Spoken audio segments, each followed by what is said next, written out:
Hey, Sooner football fans. This is your Sooner Football Fans podcast. Whatever you're listening to our podcast on right now, stop for a second, hit the subscribe button so you'll never miss an episode. Today, me and Rob sit down and we talk about the 63-14 romping of the Florida Atlantic Owls. We look ahead to the UCLA Bruins. Is it going to be any different? Are the Bruins going to be a contest? What's going to happen? We also recap the Big 12. And, of course, Texas loses again. Sooner Football Fans is not affiliated with the University of Oklahoma, but we do have eligibility left. Boomer. Hey, Sooner fans. You got Terry and Rob here. Boomer up. Boomer Terry. Well, the Oklahoma Sooners open the season and flat out In dramatic fashion. derail the lane train Owls. A total of 63-14. What a good win. What right? a good win. Yes. Yes, great win. Rob, congratulations. You and the Angry Sooner, Brett Burns, are the only ones who apparently in the world thought it was going to be a blowout. Just and because it was. Mr. Brett Burns is smarter than everybody else. No, I'm joking. No, he called it a whole lot closer than I did. I just said, I think we're going to spank them, and we did. Yeah. And we just put it on them. And really, Terry, it could have been a lot worse than that. Oh, my God. A lot worse than that. So, which is a good thing. Yeah, it was a hot day, hot offense, It was hot. hot defense, which is what I want to talk about first as our defense. Okay. And there's so much to talk about. I don't know that we can get it all in one podcast. Yeah, we're going to miss it. We're going to miss a whole bunch of stuff, guys. We're just going to tell you that right now. But there's a lot to talk about. And we're going to start off with talking about the win against the Owls. And then we're going to look ahead to UCLA. And we're also going to talk about the Big 12. You think we got time all that? I think so. Okay. Do you got plans tonight? No, I guess we'll be here a while. So I have no lives. So, so we got some a whole lot of stuff to cover, and we're going to try to cover it for you and not bore you to death. Well, I hope not, because I think we're going to enjoy it. I'm just ever since I got here, I've just been itching to, talk about it, because honestly, I just got to watch it today. I didn't get to see. I got to see 3 damn highlights. Right? Oh, I can't say that on air, can I? Yeah, you can. Okay. I got to see 3 highlights, and of course, I had already seen those from what all of the Twitter world and all the friends that my friends are posting. Right. So I had seen those particular 3 plays 100 times, because that's for whatever reason it's out there. And then ESPN, they're not giving us any love at all. No, they're not. And well, first off, I forgot. Not that I forgot. I wanted to start off with this. We want to give a shout out to Claude Mills.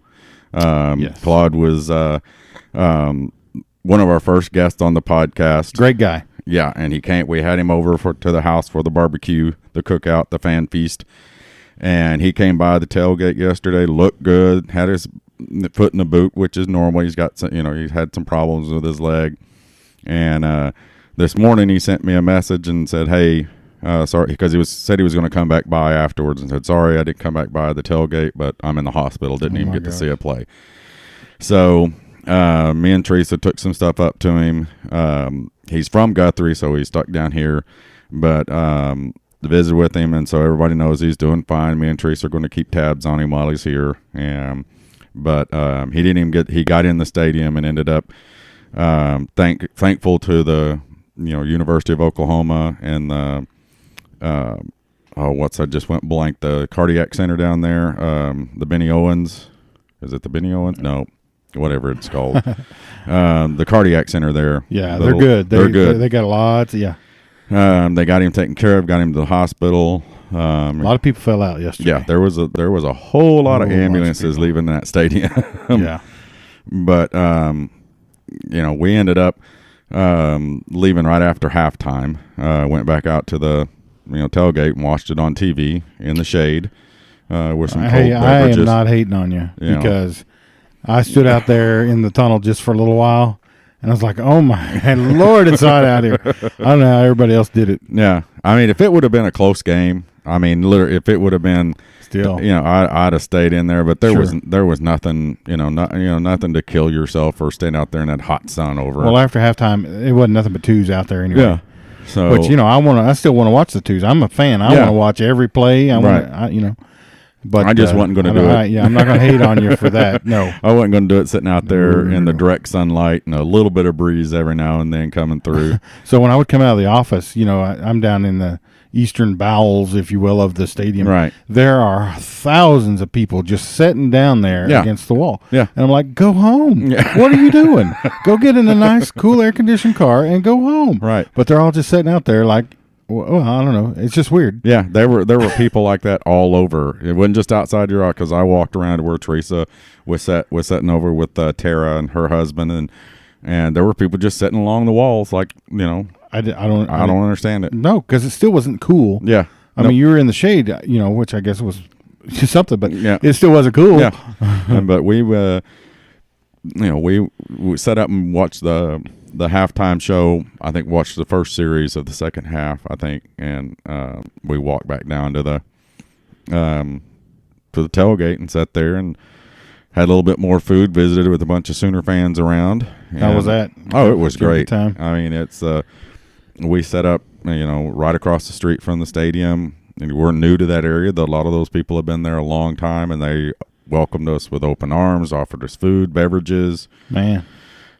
Said if hey, if you're stuck here, or have friends here that don't have a ticket, just come in here and watch it on TV. Well, I was out there early, and I seen you guys all out there setting up, and people were offering me breakfast. I was like, yeah, I want some breakfast. What are you talking about? But I know, but it was it was a great time, great day. But like I said, I want to start off talking about the defense. Let's jump on the defense. Jump right in. Everybody, including myself, was worried about the defense and talked about the defense.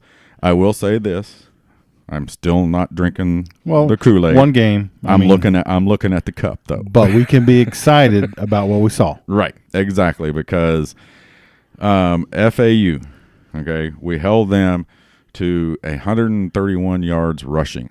And I want to say this, Terry. I don't mean to interrupt you. No, go right ahead. That back is legit. Yes, he is. He is a first round back. I'll guarantee you that back is worth every.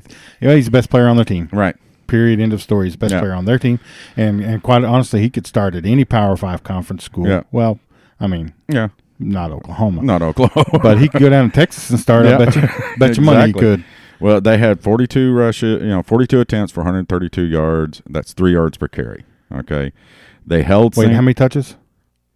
42. 42 times they gave him the ball. Okay. Right. And, Singletary had it 18 times, so almost half the time they gave it to Singletary, and he had 69 yards. Okay. This is a 1,900-yard back last season. Right. Okay. 3.8 yards per carry. And I guarantee you that a lot of that come in the second half. Oh, yeah, when he was in on the twos. Yeah, when he was in on the twos. Sure it was. Yeah, absolutely. I guarantee you the ones held him under 100 yards rushing. Oh, yeah, I guarantee you. Yeah. Passing, we held FAU to 192 yards passing. Last year, they averaged 213 yards per game. Their total yards were 324, give or take. They averaged right at 500 yards last year. Mm-hmm. So our defense stepped up, I think, and played with some attitude, played with some grit, and flew to the ball. Well, honestly, the ones pitched a shutout. Yeah, exactly. I mean, the ones pitched a shutout, and had the one stayed in, it would have stayed a shutout. Oh, I guarantee. I couldn't help but think about Miliazzo. Paul, was over here, and he talked about how mad he would get when they, the defense get. Mm-hmm. You got to think those ones. They're pumped up and everything, but they totally dominated that. With the exception, I'll be honest with that, the exception of the first drive that FAU had it. They got a first down, 10 yards. There was a penalty. We got, they had 1st and 15. They got a first down on one play, and I was like, oh, Lord. But then they kind of gathered themselves, and I got to thinking that, we were, some of us talking after the, around, we didn't know who the quarterback was, didn't know what kind of offense they were going to throw out there, if it really even resembled what they were going to do, what they did last year. So didn't take Mike long to figure it out. This is what they're going to do. And you got to figure Florida Atlantic, they ran their first 5-10 plays where they're absolute most favorite. We run the best plays, Right. So yeah, they're going to get some yards. I mean, Right. But But I think our defense, like I said, showed up. It was to be able to put a game plan together without knowing what the game plan was going to be. It was an assumption of this is what they're going to do. Was phenomenal. They were aggressive. They tackled well. Tackled well. Yep. Man, I mean, they put some. That back Singletary. If you watched any video of him from last year, he's a shifty back. He's little. Yep. He's hard to get their hands on, but when they got their hands on him, they tackled really well. And all the things we needed to see to start turning it around. So were you like me? Were you watching for that 3rd and 6 and we were playing 12 yards off the ball? Yeah. And, I was watching for that stuff, and I did see it a time or two, but the cornerback either crashed on some of them or we held them. We played good defense. We tipped the ball away. So they were in positions, I think, Terry, that they weren't in last year. Yeah. I mean, we had, a couple takeaways, and what's the name had that one. He just let it slip out of his hands. Yeah. I mean, there was, it was just a dominating defensive effort. And I don't, it really pisses me off because everybody was on upset alert nationwide. Yeah. This is the game that could be the upset. Everybody watch it. Watch it, including myself. I mean, I thought, man, these guys ain't going to walk in here. They're not slouches. I honestly don't think Lincoln thought they were slouches. Yeah. He's not going to sit there and call a team a top 25, top 20 team just to butter them up. He would say they're a good team. They're a good, solid team, but he praised them. This is a top 25 team. Well, he praised their stats. Right. There's a difference between praising a team just because they're a team or praising what they did. And they went, they won 10 straight games. Yeah. And they posed a threat. I thought it was going to be a ball game for a first half. I thought it was going to be a fun. It was fun, it was a good ball game first half. We were talking earlier. There's somebody that posted a deal, that it was, an FAU fan was like, I thought it'd be closer, and well, it was 0-0 at the start of the game. That's as close as it got. As close as it got right there, buddy. And really, it could, like we already said, it could have been a lot worse. Oh yeah, we could have really embarrassed them. Yeah, and I mean, I don't know if you could have really embarrassed them anymore. It was 42-0 at halftime. You're right. You're absolutely right. And we put in twos, and we're still, Kyler Murray played a quarter and a half. Basically, 209 passing or something like that. Yeah, 209 yards. Yeah, passing. that's not a huge day that he could have had. I mean, good grief. Yeah, he would still be passing if they'd have left him in there right now. But let's see, Kyler, and I love this. Lincoln Riley in his press conference said Kyler Murray was efficient today. You think so, huh? This is efficiency, according to Lincoln Riley, guys. 9 of 11, 209 yards for 2 TDs. Okay, a quarterback rating of 301.4. Man, okay, that's ridiculous. I think he broke the record, the single season quarterback single game rating, which is held by the top 1 and 2 is held by Baker Mayfield. And I think it was like 156. Yeah. Okay, and this is in a quarter and a half. Now you can say, well, if he'd have played the whole game, it'd been different. He didn't need to play the whole game. Maybe he won the game in a quarter and a half. Yeah, absolutely. Period. Yeah, it was over. It was over. It was done. I mean, they literally could not move the ball. Right. Not in any kind of effective way. And so, what we can do also, we can bring up Baker again because everybody loves Baker, including us. But Baker last year said he'll break all my records. Okay, he said that about Kyler Murray. He's going to break all my records. He's that good. Well, here's record number 1, the single season game or single game. First one already. Yeah, single game. Efficiency rating. You know what? Since we're talking about Kyler, remember we've talked about this before.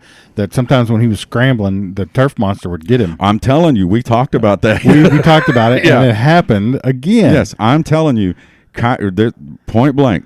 You've heard it here from Terry and Rob. Okay, Kyler Murray is so fast he outruns himself sometimes. That's right. He absolutely does. He gets going so fast his body can't catch up. And if you don't think that's a thing, if you haven't ever been running before and you kind of stumble for no reason, it's a thing. I'm telling you. For somebody that fast. That fast. The turf monster got him. Because in that great scramble, He stayed on his feet. Yeah, where he ran, I think it was like 80 yards around and around and around. Yeah, oh yeah. But when he had the open field, he hit those jets and he stumbled because I just think his feet moved too fast. And he stumbled again. He kind of gathered himself, stumbled again, then he kind of caught himself. You know what that tells me? What's that? He's going to get faster. Yeah.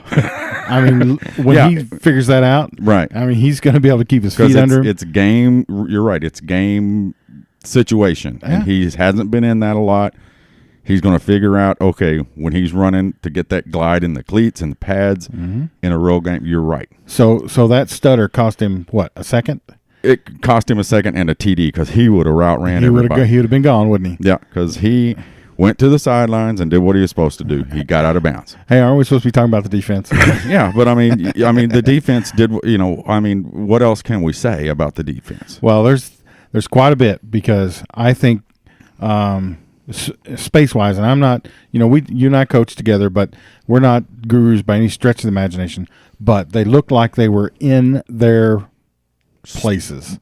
They knew what they were doing. They were comfortable. There was one play in particular that I remember where Chris Robinson, he was reading, I'm not sure if it was the linebacker or the defensive end, but he was reading him the whole way, and the defensive, he stayed right in his spot. He didn't give one way.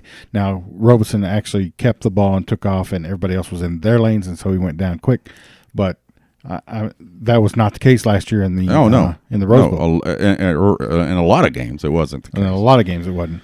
So the linebackers, I thought, played outstanding. They were always around the ball, but more so, I think, Terry, was that the corners and the safeties and Buki, they were, even the passes that were caught, they were right there. Right. And even had, tips and touches on a lot of them. So, and that, you bring up Buki, this is one thing that, I knew, okay, that he was small, okay, and this is no disrespect because he's a man-child. I watched him make some hits. Everybody saw the first hit he had, knocked the guy like 5 yards out of bounds there in the first quarter. That dude is tiny. He's small. I mean, you look at him out on that field, and there's number 44 back there in the back moving around, and I was like, holy cow, that dude is small. But he plays bigger than that. Yes, he does. I was impressed. Yeah. I was impressed. Like I said, that first hit he got on the sidelines knocked the dude like 5 yards, and it didn't even look like it, it was just a thing to him. Yeah, well, he's a true freshman, and I thought he could have easily been a fifth-year senior playing back there. Oh, yeah. I mean, he's impressive. I thought he was really good. Yeah. I mean, and I know, a lot of people may not like it and everything, but we got to give props and I'm going to, because I want Mike Stoops. Rob wants Mike Stoops to do well because he is our defensive coordinator. Nobody else is there. It's Mike. Okay. So hats off to Mike Stoops because he called a good game. A great game. He put the guys that were supposed to be there. And you can say, well, he's got this and, he's got, these other coaches. And everything. I get it. But he's still in charge of it. That's right. He's the guy calling it. He's the guy who makes the final decision. If the linebacker coach says, Caleb Kelly did not start the game. He wasn't the starter. But did you see him when he got in? Yes. He played a phenomenal game with the twos. Exactly. But my point being is the linebacker coach says, here's my starters. Mike Stoops gives the okay on it. Same way with offense. The coordinators tell the coaches what they want to do. But if it was Bob would go, no, we're not doing that. He's starting. And that happens. Probably. Lincoln is the same way. Absolutely. And when these coaches brought it up, it was Mike's defense that Mike put out there, and Mike managed it. Game 1 against the Florida Atlantic Owls. Bull crap if you're going to sit here and say they weren't that tough of a deal. Everybody in the country said they were going to cover the spread. Upset alert. One of the games to watch in college football. Mike Stoops' defense went out there and shut down a high-powered offense and one of the best running backs in the country. I agree. Bar none. I don't care. You're not going to come back today, ESPN, ABC News, Fox, and say Florida Atlantic wasn't that good. Everybody called Singletary one of the best backs in the country. Heisman watch if he has a season like he has this year. Yep, and for the most part, we shut him down. And efficiency, Terry, on the defense, 90.3% rating. Jeez. So that moved them up into like, it's one game. Yeah, it's one game, hey. But it moved them up into a, let's see here. They're overall. And it's important to say, when we had Anthony Fogel on, he said, the difference between a 67th ranked defense and a 57th ranked defense is 10 yards per game. Yeah. Well, that's all we ask is 10 yards less per game. So right now they're 16th in defensive efficiency. I promise you, if we stay in the teens, oh my God, it's a good year for us, sir. It's a great year. It's a phenomenal year because Oklahoma ranks number 1 after the first game. Yeah, in offensive efficiency. I wonder where. I'm just saying. Well, where are we? Are we number 1? Oh no, I said that. I said we rank. Oh, okay. We're ranked number 1 in offensive efficiency after game 1. Right now, it's just game 1. But if we can stay really close to those two numbers, it's going to be a great year. And I like that the fact that we are, right now after game 1, the most efficient, according to the stats, the most efficient offense in the country, because that's what Lincoln said about Kyler. He was efficient. Right. Well, he was 2 of 9 of 11. That's efficient. No, that's freaking amazing. So here I think what is amazing about that. Kyler goes out. Right. And Austin Kendall is efficient. Yeah. He was super efficient. Right? He what was his stats? Yeah, let's see. What was Austin Kendall was 8 of 10 for 88 yards, 1 TD, and a 186.9 rating. Good God. I mean, there's not much fall off. And then Tanner Mordecai wasn't even the third quarterback in. Right. And he was 2 for 2 for 37 yards and a 255.4 quarterback rating. I'll tell you, that first pass of his, it was big league. Yeah. It was nice. He said he's planted that back leg, and he threw the ball with some authority. Yeah. And now, obviously, we transitioned real fast. We'll probably jump back on the defense. We're just going to be all over the place. Yeah, we're just going to be, because we're like really excited about everything that happened. A little giggity. So let's talk about an efficient running back. Okay. Rodney Anderson. This is stupid. Yeah, this is crazy good. 5 carries for 100 yards, 2 TDs. His longest was 65 yards. He averaged 20 yards a carry. Ho hum day, right? Yeah. 5 carries. 5 carries. And just go ahead and put these numbers up right quick. And I'm gonna hang out over here on the This was in a quarter and a half. Okay. Because he, basically played the longest, Kyler did. In a quarter and a half, he scored a touchdown every 2.5 times he touched the ball. Because he only touched it 5 times. Give this man the Heisman Trophy today. That's the greatest. He's got to be in the mention. Yeah. He's got to be in the mentions. And the other thing was my favorite play of the day. Now, everybody, Caleb, I wish he was here, but he's doing some other stuff. But, there was a lot of great plays that was people's favorite. But did you see the going down the line to the left? Oh, you like that? The little option? You like the little option out? It looked like he pitched it just a little too quick. He did. But I like what they said on TV, because I watched the playbacks I watched several playbacks on it. And the live TV, they said, he pitched it too soon, and he pitched it kind of behind. But what he saw was Rodney had nobody out there. There was no, and he just knew. Quick and why did you turn the corner? He saw, oh my God, and and like the announcer said, he, look at, I think he hits the Jets or something like that, and then ran through a tackle, ran through another tackle. Nasty. Oh, it's good. It's a good problem to have. Yeah. All right, so let me tell you my favorite play. You ready? Okay. It's an incomplete pass. Okay. So Brown is running across the middle. Yeah. Right? Yeah. And he's got some room. And Kyler looks him down and throws it, and he throws it behind him, and he actually misses the ball. The commentator said, He's just too fast. Yeah. I mean, he's just so fast. You really have got to lead him like 15 yards out there. Yeah, that was a timing play. I was like, oh, man, that's so nice. Because he's just so fast. He outran. And Kyler threw a bullet. Yeah. It was behind him because Marquise Brown is so fast. Yeah, and the timing was just a little bit off on that speed. That stuff they'll polish. Oh, yeah. You know, if they get that down and he goes around that corner, it's 7 points all day long. Oh, yeah. You know, and well, here, let's talk about another running back. Okay, let's talk about Trey Sermon. Trey Sermon, beast. Had 9 carries for 69 yards, 1 touchdown. Longest was 22 yards, 7.7 yards per carry. Yeah, that's ridiculous. Incredible. I mean, he's going to be that kind of back though. Oh yeah, he's going to get 10, 12 carries a game. Yeah, and he's going to be right around that 100-yard mark. Yeah. Whereas Rodney Anderson, he may get 7, 8. He may get as many as 12. Right. But he's going to be $150 sometimes. Right.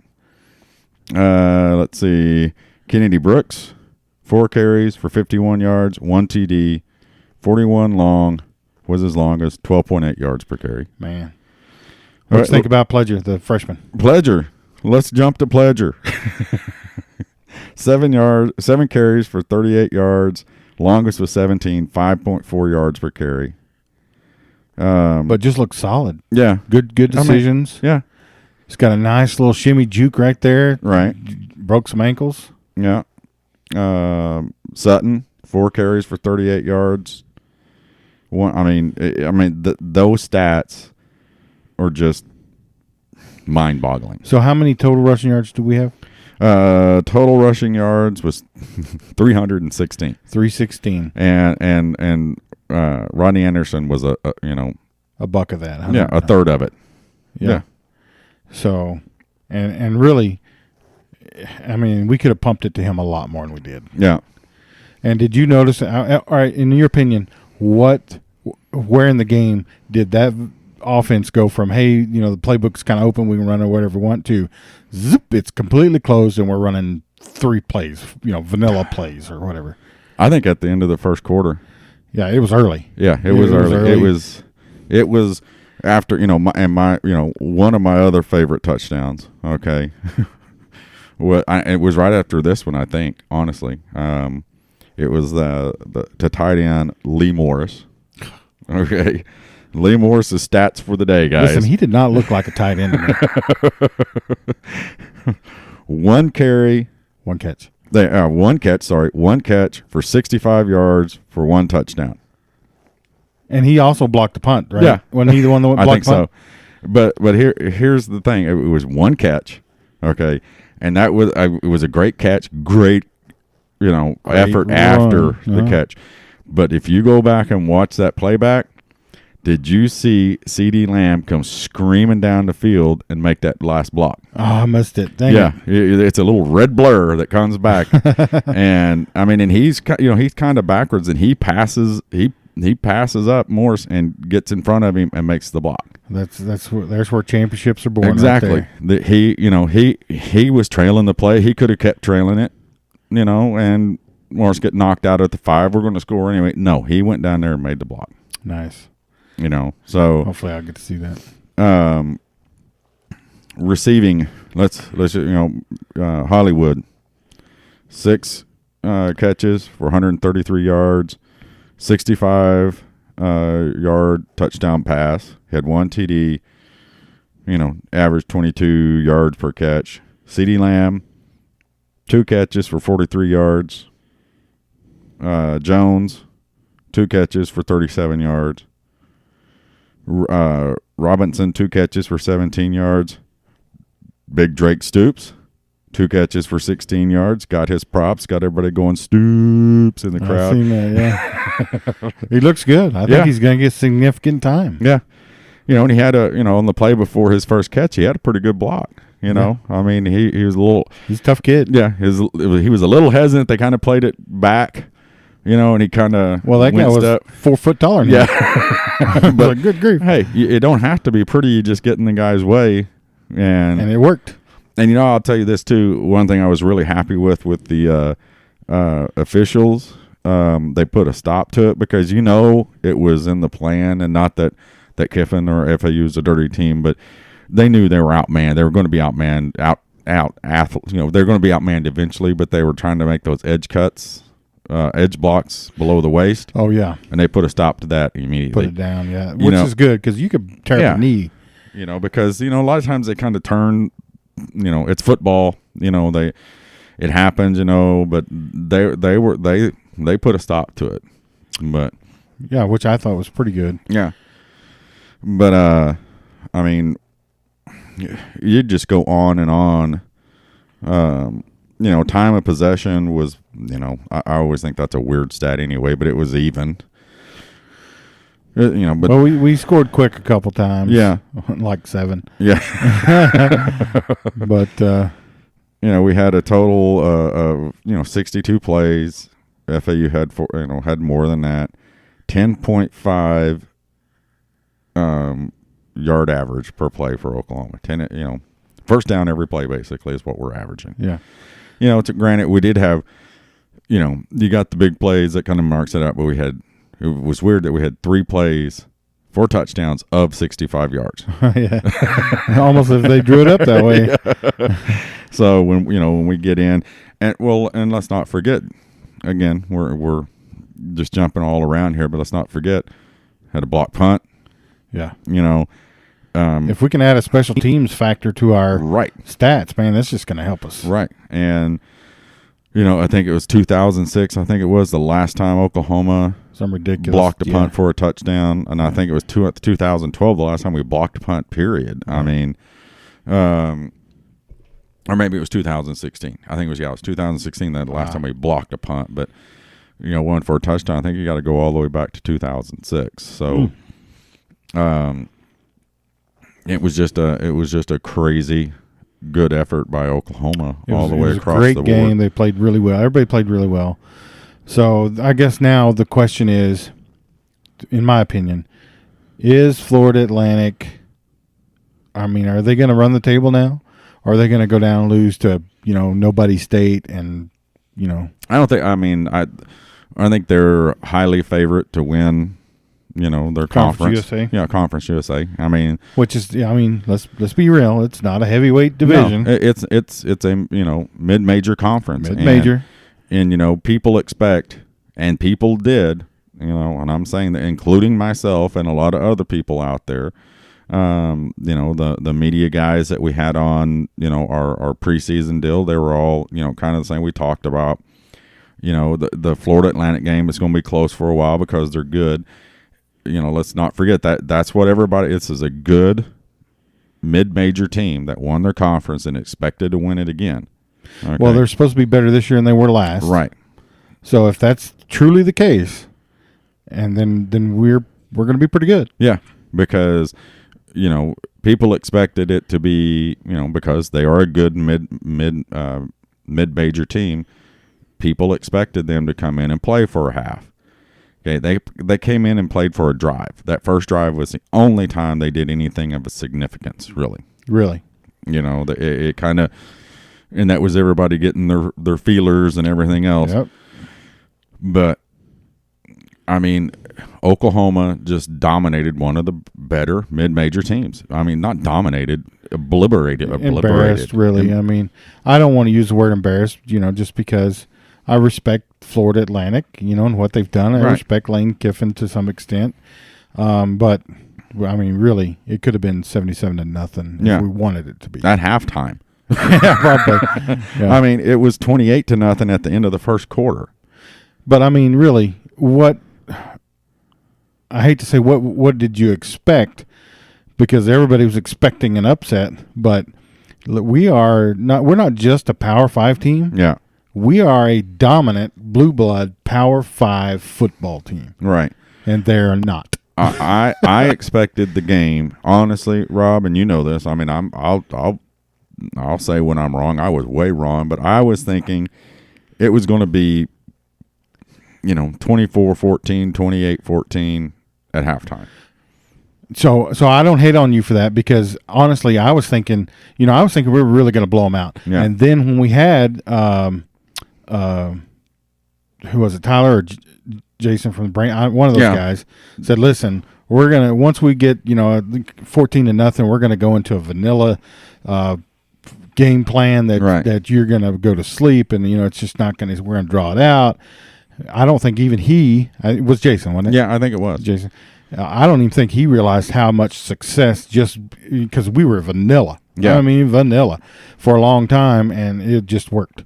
It just worked. Yeah, there were big gaping holes in that. We opened up holes that I wouldn't run through them. Oh yeah, maybe I could ride a bike through them or something. you could have skipped maybe. Yeah, something. But I could have had positive yards running behind that O-line. Yeah, I mean, and some of the some of the holes were ginormous. Yeah. They were gigantic. And so really, I was starting to kind of think, we may not score as much as as I originally, because I was calling it way up there 59, 55 or whatever and so. And after he said that, I was thinking, well, maybe we won't score that much, and then it will be closer to the 42-21 that you were calling. So, I mean, it's the first game. Nobody knows. Yeah, but as we say that, it's now gone from in the national media. I'm not gonna say all of them. Joel Klatt. I mean, I put a deal out that reload status it had on their Facebook page where after the game. He called it. I mean, he was just like, this is one of the top 4 teams in the country, regardless who loses in front of them this week. In his opinion, and I agree with him, this is one of the top 4 teams in the country. And everybody, kind of with the exception of him, was like, well, it's not Oklahoma that they're so good. It's FAU is just not as good as everybody thought. Bullcrap. Don't start backing up on your deal. Say it like it is. Oklahoma went out there and dominated a team that most people in the national media thought would give them a good game and possibly upset them. And Oklahoma went out there and embarrassed them. Yeah. Embarrassed Lane Kiffin, and give Lane Kiffin props. I mean, he in his press conference afterwards, he said all the right things in my opinion. There's nothing even see it. There's nothing you can say. He said, Oklahoma, their Achilles basically last year was their defense, and he said it's obvious they've cleaned it up. I mean, because he hadn't seen them play defense like that, and it wouldn't be surprising to him if they're in the Final Four again this year. Man, I hope we can keep playing defense like that because that was fun to me. Yeah, it was. A lot of people say, "Oh, I don't like 63-40." Bull corn. Yeah. If you're on the 63 end of it, you love a 63-14 game. Listen, if it's 77-0, I will watch every play until the final play. Exactly. And I will be hanging on like a stitch. I'm not even kidding you. Yeah. Do not let them score. Do not let them score. And score again. Yeah. Yeah. I mean, it's and I do. I love. Let's face it. You and I are passionate fans. Rob, we're just kind of nuts about it, and I'm the same way. I want my defense to shut them out, and I want my offense to run it up. I don't think that's too much to ask. No, it's not. I mean, Barry Switzer started it. Okay, it's all his fault. It is. We blame the king. Yeah, we're going to shut them out, and we're going to hang half 100. We're going to go home. That may be the best thing in the world. Oh yeah, hang half 100 on them, right? Let's hang a half 100 on them by halftime and go home. That was his deal, and really Bob did the same thing. Bob built a dominating defense, a dominating offense. People don't forget. I know we don't. We had one of the most dominating teams in the early 2000s. That just didn't get over the hump and win a title. That 08 team, man. Yeah, we were, and now Lincoln is carrying that torch. So good. We're going to have the number 1 offense. We don't have to have the number 1 defense. Okay. No, but I would want it. Oh yeah, could you imagine that? Good Lord. Oh my God, that would be so. That would be what would be Alabama. Yeah. So, here's the thing. You've got the number 1 and a top 20, number 1 offense in the country and a top 20 defense in the country. Who's going to argue with that? I mean, it is what we want. You know what I mean? We want both. It absolutely is. Yeah, that's what we want. Let's circle back just for a moment. Okay. You remember last week when we talked about Caleb Kelly and what he said about nobody likes Oklahoma? Yeah. Well, that's exactly what we're seeing Right. With all that. Oh well, Florida Atlantic's not really that good. Yeah, that's a great point. It's just like that Sugar Bowl when we thumped up on Alabama.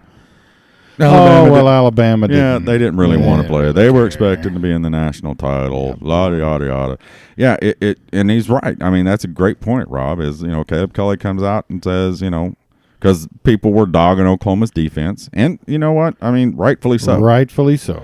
And he said nobody likes Oklahoma, and Oklahoma don't like nobody. Okay, this weekend proved it. Yep. Okay, everybody, the upset this close game, and now they're backing down from it. Oh, Florida Atlantic isn't any good. Well, what's going to happen next week and the week after that and the week after that? Are they going to keep coming back and going, Oklahoma's not that, Oklahoma, they're just not playing, good teams? Is that what it's going to be? They can make all the excuses that they want to make. The truth of the fact is we went in there and we dominated a fairly good mid-major team. They're not world beaters by any stretch of the imagination. I mean, good grief. They lost to Navy last year. They lost to Boston or somebody like that. So, yeah. I mean, it's not Buffalo. Like Buffalo, yeah. It's not like, they're not going to go into the SEC and beat anybody probably. No. But they're a solid little team with an above average back. Right. I mean, he really impressed me. Yeah.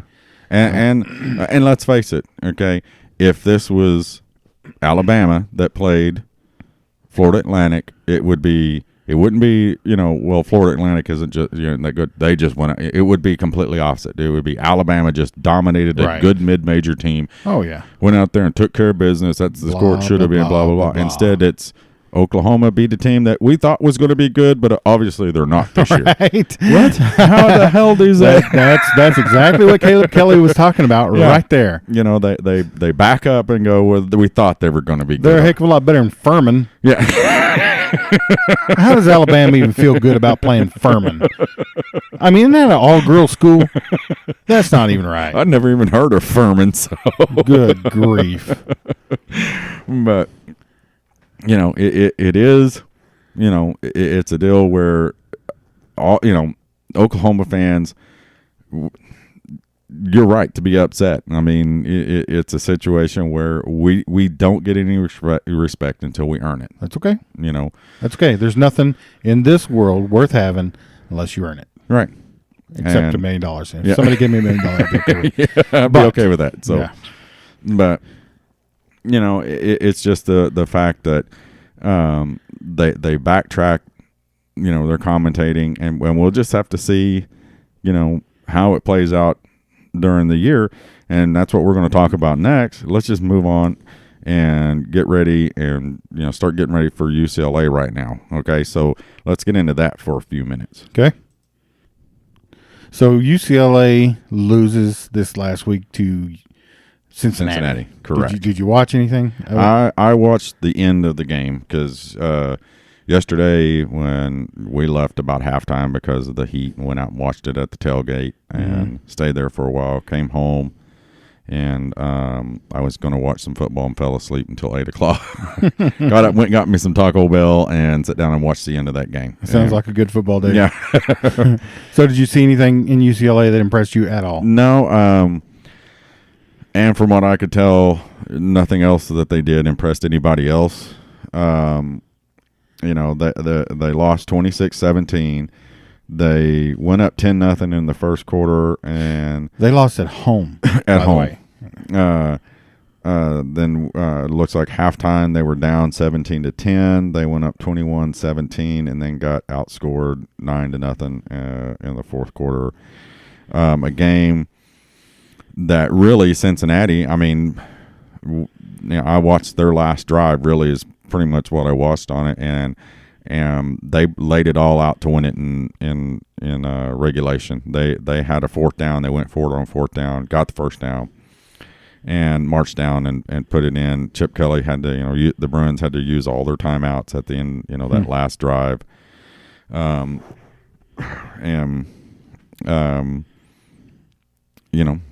Put it on them. I mean, at the end, got out coached. I've been doing some, reading today about how,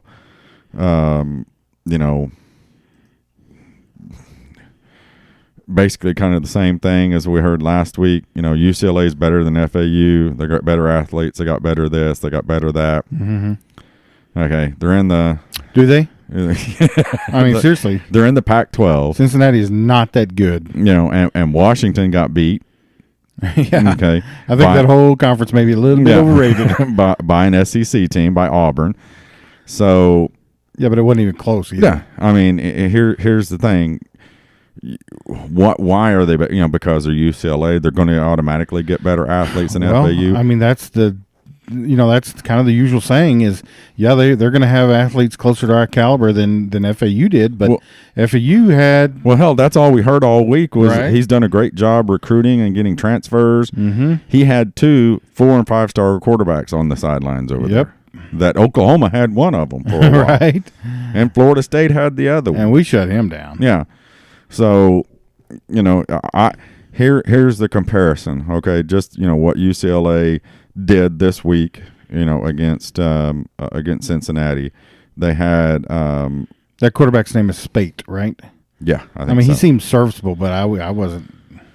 Let's see. They had 144 yards rushing. Total? Yeah. 162 yards passing. 23 of 37 with 1 interception. Total offense 306 yards. Okay. Now, what's the difference in what we just played? This is a team that played Cincinnati. Yeah. Who is a mid-major conference.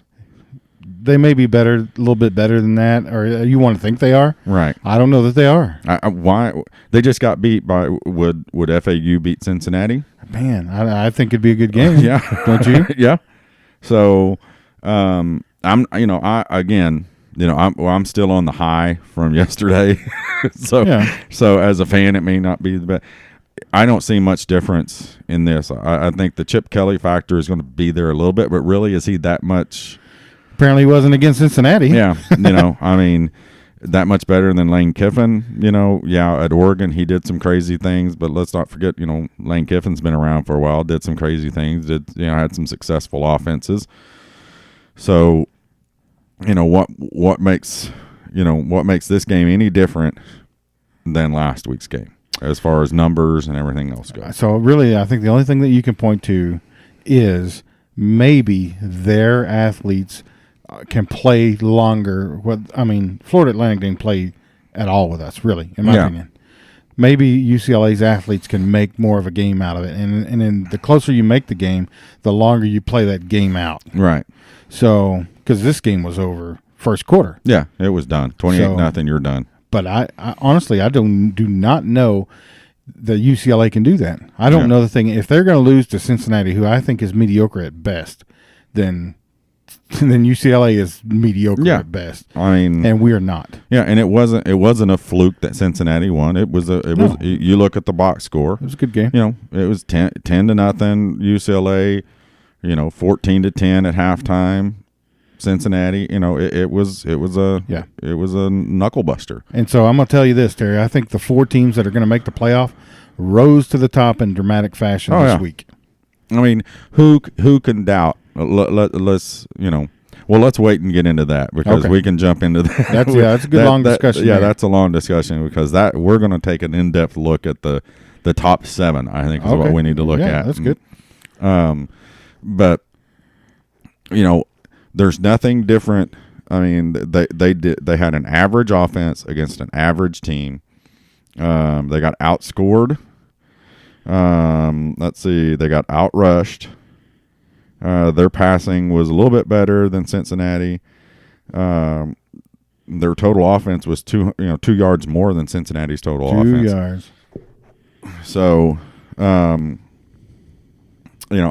don't see any difference, in what UCLA is bringing in here than what FAU brought in here.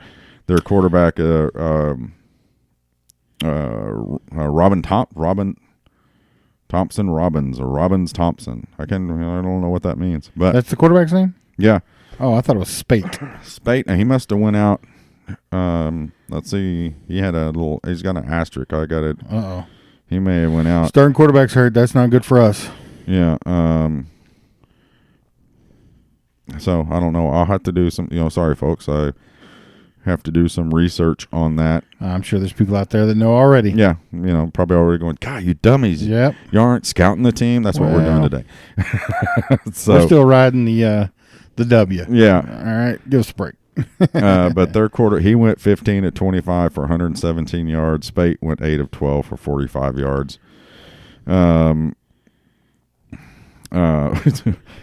They got sacked 5 times. 5 sacks. 5 so sacks they've got by no Cincinnati. Offensive line.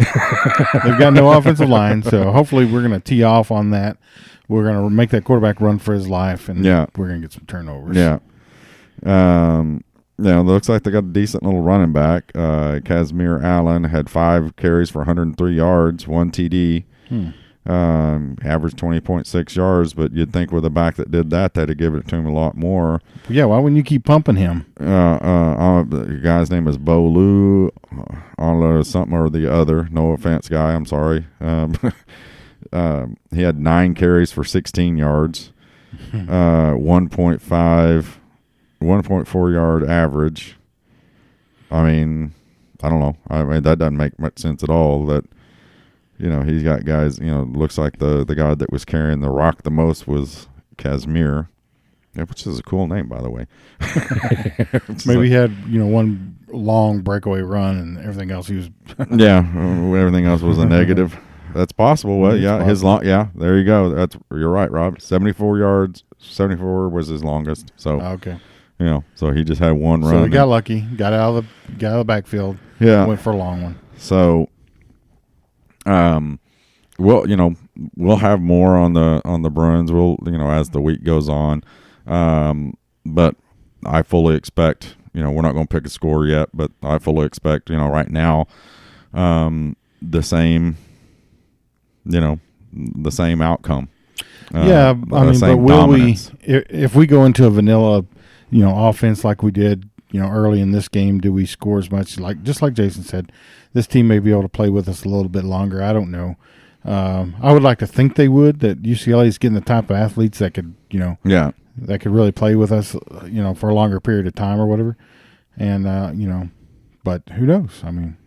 If Cincinnati beat them, I mean, maybe I'm underrating Cincinnati. I don't know. Maybe they're better than I'm giving them credit for. I don't know. I mean, again, everybody gave. I'm sure they probably are giving Cincinnati credit now because they're much better than unlike what they're doing to FAU. Right. FAU's obviously not any good. Stink. Cincinnati is a lot better than we thought because they beat Chip Kelly. That's probably all the national pundits were saying upset alert for Oklahoma, and even the Florida Atlantic guys were all saying, that they're better than what everybody's saying they are, et cetera, et cetera. But I didn't think they could play with us. I mean, really, I thought we would just handle them, but no. So, let's. We're just going to start off by saying, at least I don't see any difference on Sunday night from UCLA to FAU. On paper, it looks the same.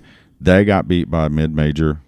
Cincinnati may have won their conference. I don't know last year, but they got beat by a mid-major in their opening game on their home field in regulation.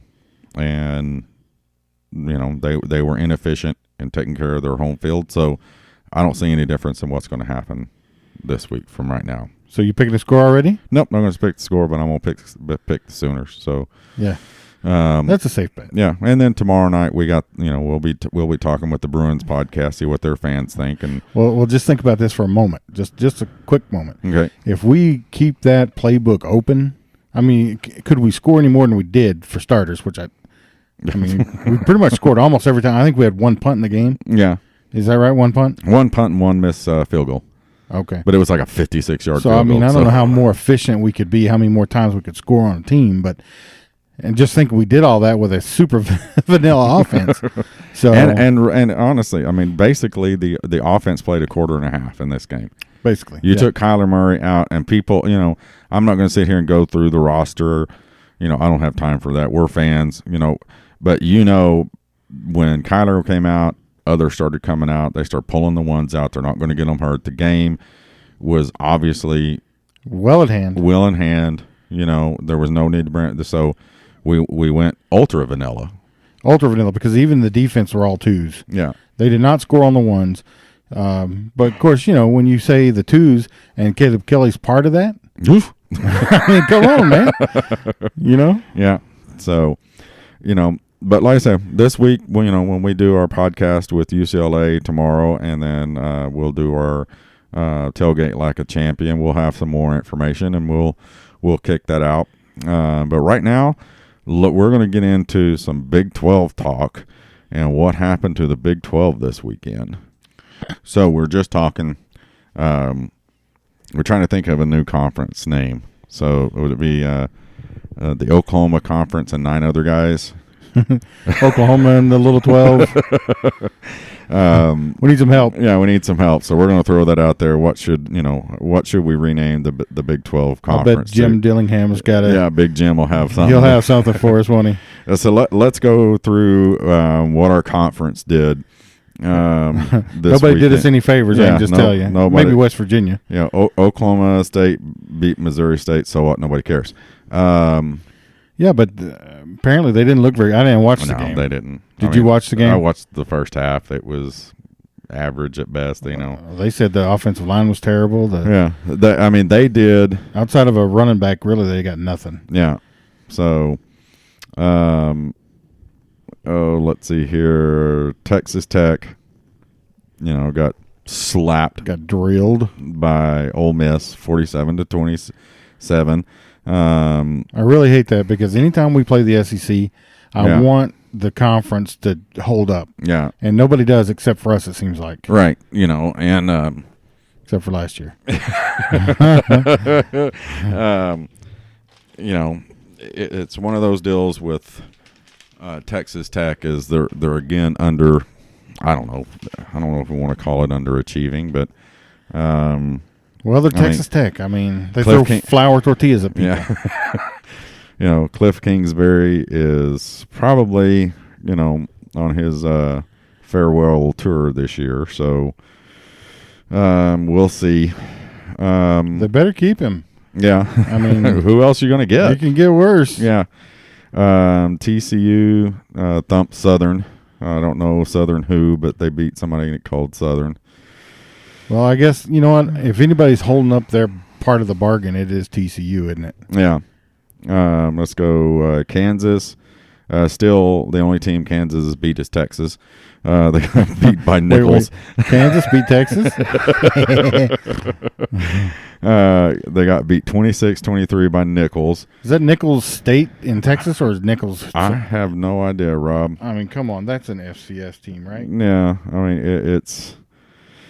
let's see. Kansas State squeaks by South Dakota. South Dakota's not even the good Dakota. Oh, my gosh.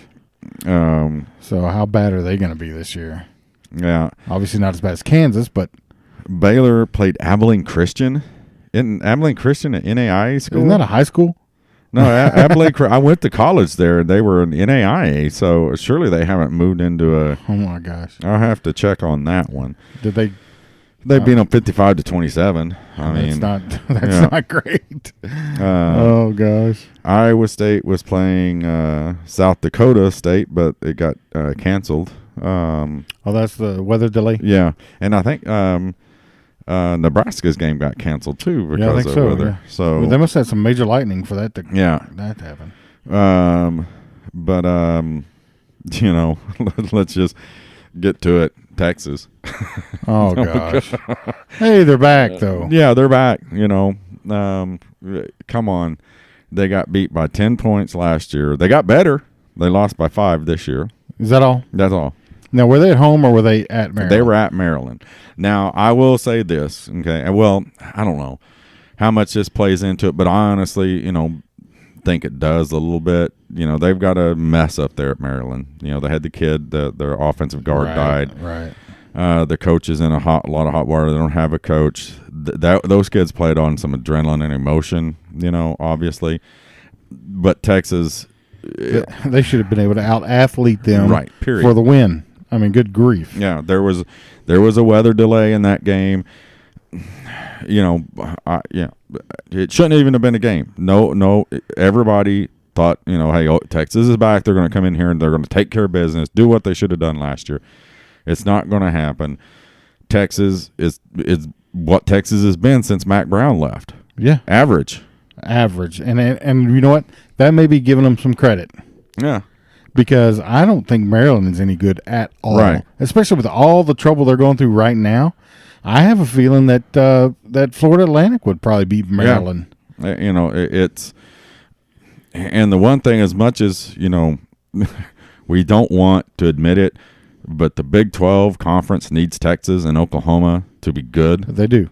Okay, because right now all the talk is, well, the Big 12 conference is just Oklahoma. They're shellacking everybody. And it's a joke. And everybody else is just there, with the exception of TCU. TCU is good, but TCU stumbled a couple of times last year. But Texas is Texas. I mean, it's the same story as last year, same story as Charlie Strong's period of time there. They're not getting any better. They should have gotten better by now. Well, I've been saying this. They have not been any good since the Texas Longhorn Network. Right. You remember the first year they have not been any good since then, and I gotta wonder, because apparently with the Texas Longhorn Network, they record everything. Right. They're everywhere all the time. Right. With those cameras. That has got to be a factor. Right. At what point, if you're the University of Texas, do you say, we're done with this? Right. Exactly. So I don't know. I mean, we need Texas. I don't want Texas to win, but we need Texas to be strong, and they're letting us down. They are. And I mean, I love it when Texas loses. Don't get me wrong. Oh, yeah. I absolutely it was funny. love it. It was funny. I mean, but I thought when we were out there after the game at the tailgate, watching, I was like, really? I mean, I thought I was going to look at it and they were going to be, dominating the game. I really did. I thought Texas is, not dominating, but they were going to be winning it. And it was a close game, and it shouldn't have been. Let's face it. No Oklahoma fan wants to hear that, but it should have been a one-sided Texas deal. And absolutely, it should have. And I don't know that it'll be any different for them.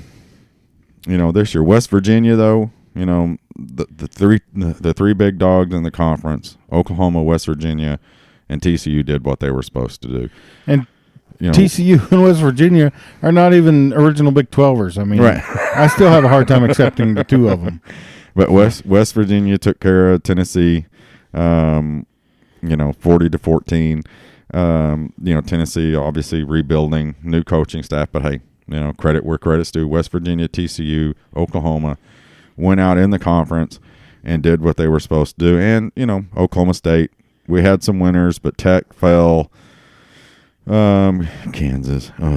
Kansas State didn't look very good. Baylor. So what do we got up this week? We got TCU playing SMU. Boy, Mississippi State at Kansas State. Kansas at Central Michigan, which would be hilarious if Kansas beat Central Michigan. And I doubt it. I seriously, that Central Michigan will probably just wipe them clean. Yeah. Texas Tech should get a win. They're playing Lamar. Next week, that's a good one. Iowa State, Iowa. That's always a good game. Yeah. Youngstown State and West Virginia. Baylor and University of Texas San Antonio. South Alabama and Oklahoma State. Texas plays Tulsa. Alabama. Texas plays Tulsa. Think they can win that game? They might not. I'm telling you, Tulsa always comes to play. Yeah. They just, Yeah. They don't have the athletes, so. Yeah. So. That would be hilarious if Tulsa beat Texas. I'm not even lying. If that happens, then I just want Texas to lose every game. Yeah. Just lose them all. I don't want you to win a game. So, it is what it is. Right now, it's Oklahoma carrying around, 9 other teams right now. in our humble little opinion. I mean, the jury is still out, I think, a little bit on West Virginia. Although with them handling an SEC foe, I mean, I know it's Tennessee, and Tennessee's a kind of a bottom feeder in the SEC, but they're still a pretty good little football. I mean, they gave us all we wanted a couple years ago. Yeah. So for them to go in there and just beat them up, and they did, what was 40-17 or something like that? I think it's a pretty good showing for West Virginia. Right. And then TCU, they got to play somebody before we can really, make a whole lot of comments. But if we could just have three teams that because all three of those teams are ranked right now, correct? Right. Correct. So we're going to move up at least one spot because Washington was in front of us, and they get beat. Washington. Yeah, Washington got beat. So we'll move up to at least number 6, and so hopefully, TCU and West Virginia. West Virginia should jump several spots really, because anytime that a Big 12 school beats an SEC team, I think that's noteworthy. Yeah, because they just feel like the SEC is so much better. Yeah, and most people think or national coverage thinks that an average SEC team will beat the best Big 12 or Big 10 team and things like that. That's not necessarily true, especially if we could just play one stinking quarter of defense. Yeah. Okay. Needless to say, I don't think I have moved past that. Yeah, I haven't either. And believe me, let's look at the top. Let's look at the top ranked teams. We said we were going to do, the top 7, but we may go a little bit deeper into that. Alabama beats Louisville 51-14, and they handled them. Yeah. I haven't watched the whole game, but it was a thumping. That quarterback is the real deal. Yeah, I mean, he's good. Clemson defeats Furman. Wow. So 48-7. Georgia defeats Austin Peay 45-0. Now here's where we get a little bit interesting. Wisconsin defeats Western Kentucky 34-3. Okay.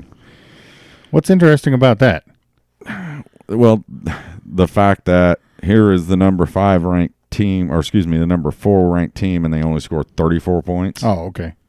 I'm like, Western Kentucky is usually in ESPN's bottom 10. Yeah, so 10 worst teams in the country. So the number 4 team in the country scores 34 points on them. Huh. And it gives up a field goal. Well, they better bring it better than that, because that's not going to win them anything. Ohio State handles Oregon State 77-31. Yep. I think that's a pretty good win. Yeah. Not that Oregon State's that great of a team, but anytime you can go into a Power 5 team like that and put 77 on them, yeah, that's not bad. Yeah, just the Washington loses to Auburn 21-16. Oklahoma beats FAU 63-14. So we move up at least one spot. At least one. Okay, Rob, you think we move up higher than that? I don't think so. You don't? No, they like them some SEC teams. So, with Auburn, winning, and they're gonna give all the love over there, but which is great because that keeps us playing as an underdog. I think. Right. We're not going to be an underdog on anybody that we play this year, but I like the mentality that Right. We're going to be sitting at 5 or 6, maybe, but at least 6, maybe 5. I think. You think we might jump somebody? Let's see. Miami right now is playing us LSU, and LSU's winning 10-3. So, what are we in? That's the first quarter, Rob. Yeah, Miami's way overrated. I mean, they look pretty good, but I think 8's way too high for them. Yeah. But I tell you who's going to fall, I think, and that's Penn State. I mean, I know they went ahead and pulled out the win. Yeah, I was going to get to that one. You're right. Yeah. Auburn beats Washington, so, there was a top 10 matchup. Penn State had to beat Appalachian State in overtime. Let's talk about this. And wasn't that in Penn State? Oh, I don't know. It was in Happy Valley? Happy Valley. So what's Auburn ranked? 9. You think they jumped them in front of us? No. Are you sure? It wouldn't shock me. Okay. But I don't. There's no way. Well, there's no way rightfully that you could do that. You can't. Oklahoma, the sports writers are going to say just, I think just that. The coaches are, hey, this is, I think the coaches, Oklahoma may move further up in the coaches because I think the coaches think that FAU is a better team than a lot of teams that are out there playing. You know what I mean? I think they'll get some respect for that win, but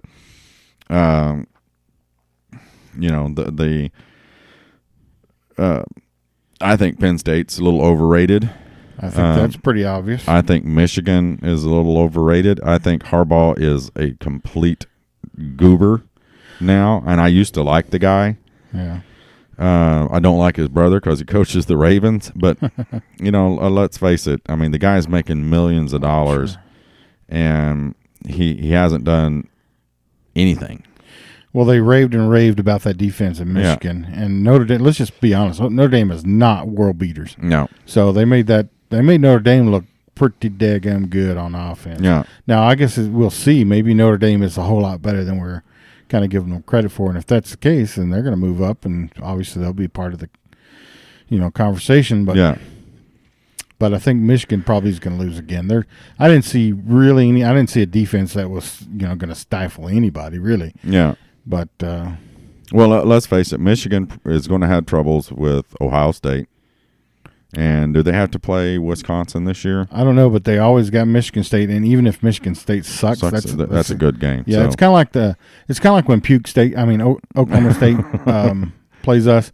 We're going to get their best effort. Yeah, and of course it's never really good enough, but we're still going to get it. Yeah.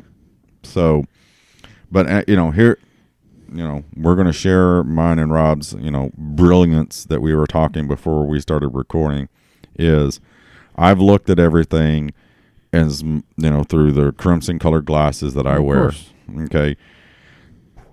In my opinion, the teams that looked the best this week and did what I think they were expected to do were, and really I think Oklahoma really should be given credit, but I'll get that in just a second, is Alabama, Clemson, Georgia, and Oklahoma. All four of those teams were in the playoffs. They went out and dominated, and in my opinion, Oklahoma outdid all of them because Oklahoma was the upset alert of the week. This game is going to be closer than everybody thinks, and Oklahoma went out there and smacked them and slapped them all around the field. Yeah, I agree. The only disagreement that I might have with you is Ohio State instead of Georgia. I think they're going to get into the discussion before Georgia does. Yeah. I think it'll be Oklahoma, Ohio State, Clemson, Oklahoma. Yeah. And I think with maybe the exception of Georgia, and we'll see what Notre Dame does. That's your Final Four. Yeah. But my point in that is just the fact that those and really Ohio State, yeah, they did. They went in and took care of business. Everybody else in the top 10, really, in the top 15, absolutely. It was just average. Oklahoma. Let me change that. It was Oklahoma, Ohio State, Clemson, Georgia, and Alabama look like the five teams. Yep. That are the best five teams in the country. Yeah. Now, will we keep that going, or will we stumble at Iowa State or somewhere like that? I certainly hope we do not. It doesn't. No. If that defense is, if we go from 67 into the teens like we're really, really hoping, that's not going to happen. We're not going to stumble anywhere. And the thing is, as long as we can stay healthy on that side of the ball, we're just going to get better and better and better. The last team on that schedule, and if they just keep getting better like it is, like they're supposed to, West Virginia. Mm-hmm. That game could be epic. It could be. And Thanksgiving weekend. If that's the case, we're going to play them back-to-back weeks. Right. Which is, I think, it may not necessarily hurt us, but it's not. There's no benefit for us. Right. Yeah. Because we're going to, if we, if they keep winning, they'll be ranked way up there. And of course, then if we beat them, they're going to fall, and then now we're playing an even lesser, team. Right. So. Well, I think... that's a little bit weird. I mean, maybe they should put something in the Big 12 that, we have a championship game if you didn't beat, No, you can't do that. That was about the dumbest statement I ever made. So never mind. Don't finish No, it it's up. not that bad. What if West Virginia loses 2 or 3 games? Yeah. And we're undefeated? Then we should say, listen, thanks but no thanks. We're gonna go. Yeah. We'll punish you, and Yeah. you ain't gonna do nothing but hurt us. So, But here's another thing. I can't remember who it was we were talking to. Me and Teresa were at the store today. We're picking up some stuff for Claude, and there was a lady asking. She actually brought up a good point. She's an employee at Walmart. We see her in there all the time.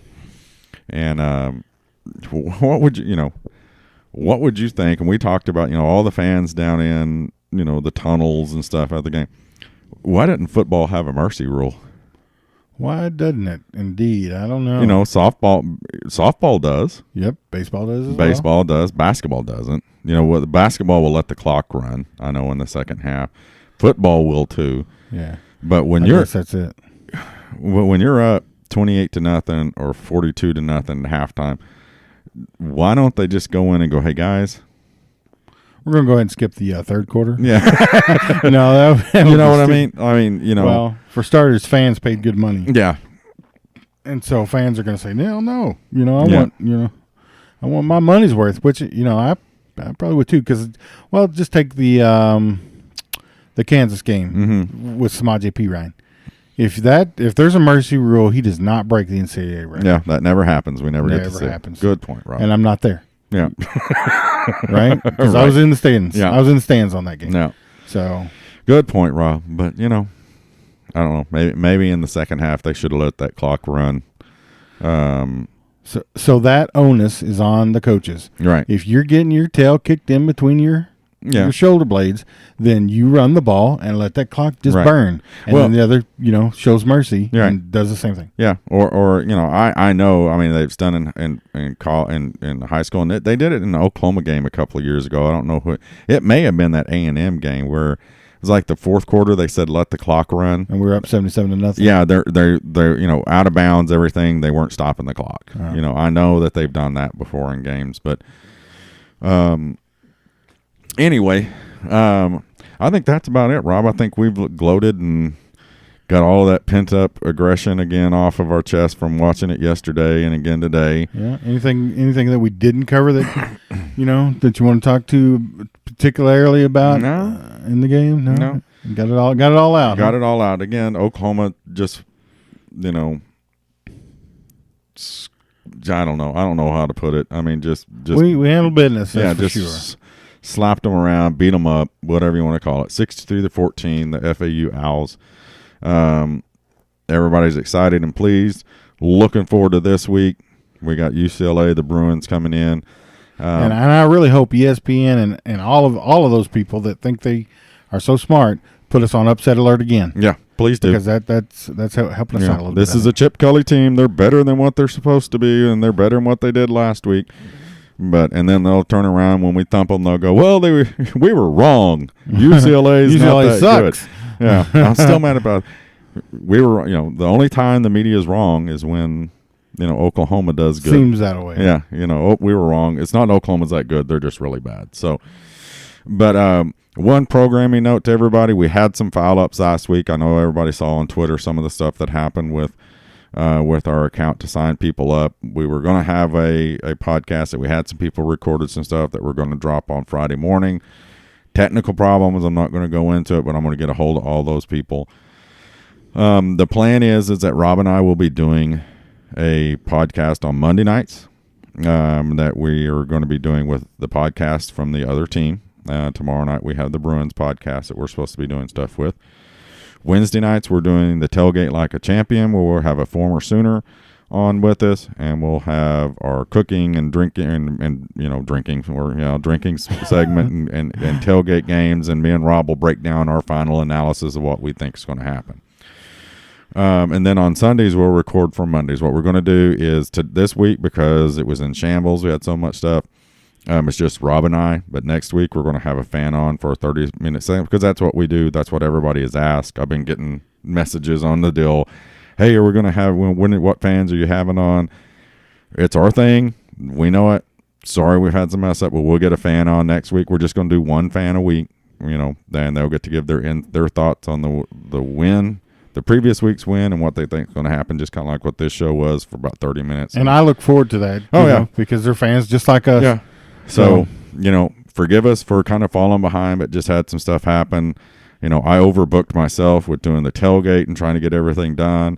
I just ran out of gas at the end of the week and had to, try to gather everything up. But we've got some big things in plan with some other folks with the reload status. We're working on stuff for the Army game. So that being said, again, we're not neglecting the fans. We're not neglecting our fans, but we're going to get you back on, and we're going to get back on track. I'll be getting in touch with the fans that haven't been on our show that have wanted to be on first. And as long as we keep getting new fans coming on, we'll have them on, and at some point we'll start rotating back through. Except not Tuesdays, right? We're going to the coach's show. Yeah, we go to the coach's on Tuesdays, guys. We are sorry. We are not doing a podcast that night. There are two things that Rob and I get to do, the coach's show and Buffalo Wild Wings, and we don't give nothing up for those. Hey, we got to have our priorities, right? That's our priorities. Friday nights, we're getting ready for the game. Come out to our, we had fans, we had some fans stop by, like I said, Derek Morton came by, or Demo, and I'm sorry, Derek, I didn't get over to your tailgate, but he came by. Holzhammer came by. It was funny. Holzhammer had people coming up behind him taking pictures of his tattoo. No way. Yeah, he did. It was awesome. And you'd think, I love the kid to death, man. Cody, I love you, Holzhammer. Yeah, he's a good kid. But he gets so. I would be eating that up. He gets so shy when people. He does. He was. He's just a good-looking kid. I'd be playing that up all day long. And met his little brother. His little brother looks just like him too. They look like really? twins. Like I said, Claude came by. Cody Ford came by and said hi, met his wife, got to meet the woman that he talked bad about. Just kidding, Cody. Oh, boy. That's at Terry Long, 5150. No, that's what he said to her. But, and got to meet John Jennings from Benny and Bud's. Oh, you did? By. Yeah. Dang it. I miss everything. Yeah, and John's one of those guys, he walked up and I'd seen pictures of him and stuff, and I was like, dude, I know this guy. Because he was waiting for me to finish talking to somebody, and I was like, who is he? And he came out and he goes, John. I was like, that's it. That's where I know you're from. But so did you apologize to everybody that I'm stuck working while y'all are all enjoying your day, your college football game day? I hate everybody. Yeah, Rob was back there, throwing water and ice. Oh, God. So, I really don't have to do that, but we did. My team does a lot of it, and I hate it. Just to be honest with you. No, actually I did, because I came out to Rob came out for a little bit early in the morning, but we're on the corner of Jenkins and Brooks, right? And right caddy corner, northeast corner. And I'm not going to attempt to try to tell everybody's name, but Michelle, who's one of our fans, we follow each other on Twitter and stuff. She hooked us up with her group of friends. And we're kind of in the middle of a group of tailgaters who've been there for a long time. And also right next to the Roughnecks Little Sis. Or actually, it's the Little Sis tailgate that the Roughnecks come over. And it's just like a bunch of guys to interrupt the... Yeah. But we're right in the middle of a big tailgate area. We're right to the road, so it's there. We're going to try to keep that spot. We're working on some other stuff on that spot. But everybody... the guys that we met, I think his name is Josh. I can't remember. He's fixing to go over to Afghanistan and work. Super nice guy. Opened up his tailgate to us and said, nice. Hey, I couldn't get our TV up and running. Did you tell him about Tailgate Connect? Yeah, I talked to him about Tailgate Connect. Talked to the other guys about Tailgate Connect, but we, they were just, both of them had, bars up there, open bars. They said, if you want any, drinks, just come up. All they ask is, and they don't even ask that, if you just toss a tip in the little tip jar to help cover costs. Yeah. We had food and stuff.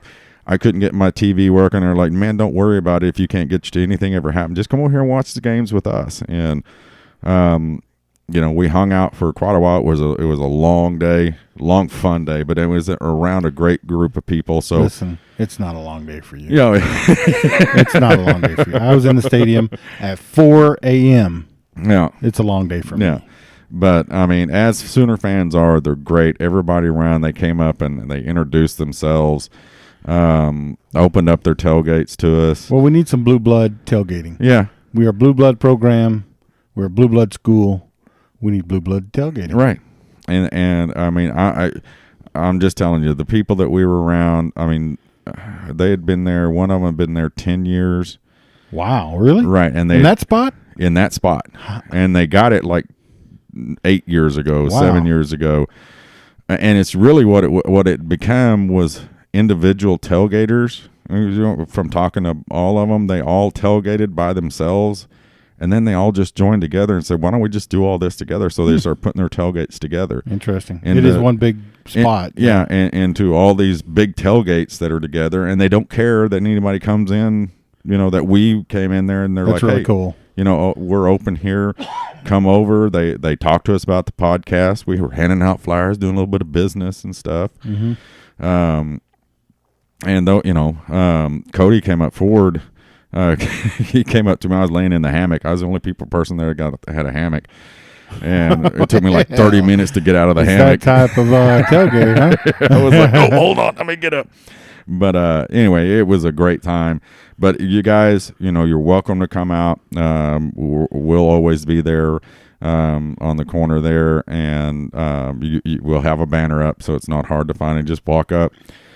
Have a drink with us. We had some food, have a little snack, and, sit back. And if we don't have something cool there's people around us that have stuff cool that are really nice. So, make sure and look us up. But anyway, hope everybody enjoyed it. Boomer Sooner for the great win. Let's keep it up, Sooner fans. Let's keep it up, Sooners. Boomer! Boomer! So we're done for the night. Boomer up. Boomer Terry. Thanks for listening to the Sooner Football Fans Podcast. Hit the subscribe button right now on whatever app you're listening to download every episode as they come out. Check us out on Twitter and Facebook and on YouTube. Boomer Sooner.